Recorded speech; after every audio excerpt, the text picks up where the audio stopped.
Hey guys, everything new under the sun. Here is Temple Mount news. Interesting stuff. Is the Temple Menorah hidden in the Vatican? Ancient legends say yes. Breaking Israel news. This is interesting because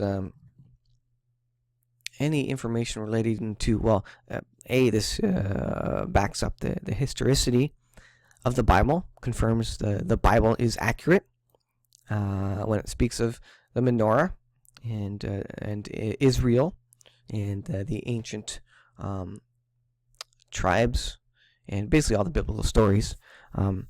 History over and over, and evidence, scientific evidence, hard objects like this always back up the Bible. It's amazing stuff.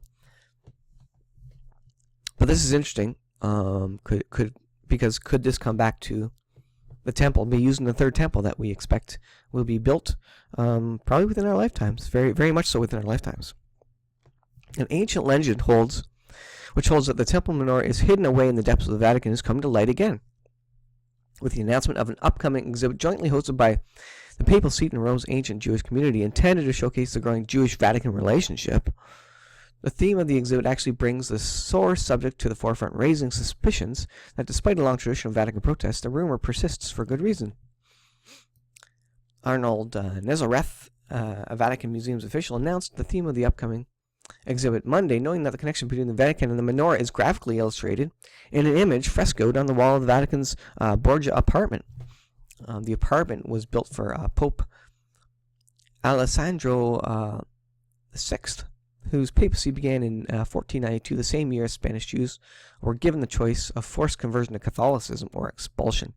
And I guess that's the one. Arch of Titus Menorah relief in Rome. So, organizers said in the statement, recounts the multi-millennia incredible and suffered history of the Menorah. The story of the Menorah's suffering began in 70 CE, Christian era, or Common Era. I guess that's what I was saying. They don't want to say Christian era because that's politically incorrect now. When the temple was destroyed and the Menorah, standing over 5 feet tall and made of 130 pounds of solid gold, was taken into exile in Rome by Emperor Titus, illustrated in the famous Arch of Titus Menorah relief, which depicts Roman soldiers carrying the Menorah away after the destruction of the temple. Josephus reported that temple artifacts were indeed taken to Rome and placed in Vespasian's Temple of Peace, completed in 75 CE. The historic trail of the Menorah seems to have been lost during the 5th century. Historians conjecture that the artifact was taken by Vandals who sacked Rome in 455, after which it was melted down and the gold dispersed.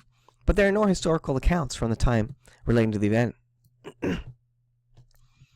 Since that time, there have been several unverified sightings of the Menorah in the Vatican, but most are second-hand and anecdotal claims that point fingers without providing actual proof. In the second half of the 12th century, Spanish Jew known as Benjamin Tudela made a tour of known world, traveling as far east as Mesopotamia. He claims in his journal that the Jews of Rome knew the temple vessels were hidden in a cave in the Vatican. This thing goes on. I'm going to stop it here. Definitely check this out. It's always interesting to see where these are hidden. One of the things we're looking for is, could the Ark of the Covenant possibly be revealed? Where is that sitting? Is it in Africa, in the temple in Africa? Is there a cave underneath, underneath where the cross of Jesus stood? What's his name? His name escapes me right now, but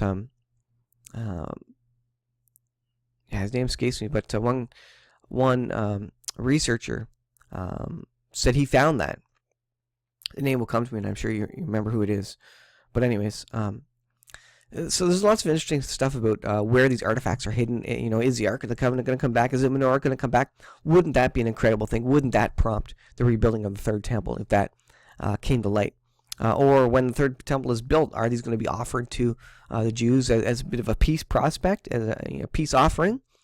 Does this encourage them to give up some land, to divide the land of Israel, and to build the third temple and to start the sacrifices?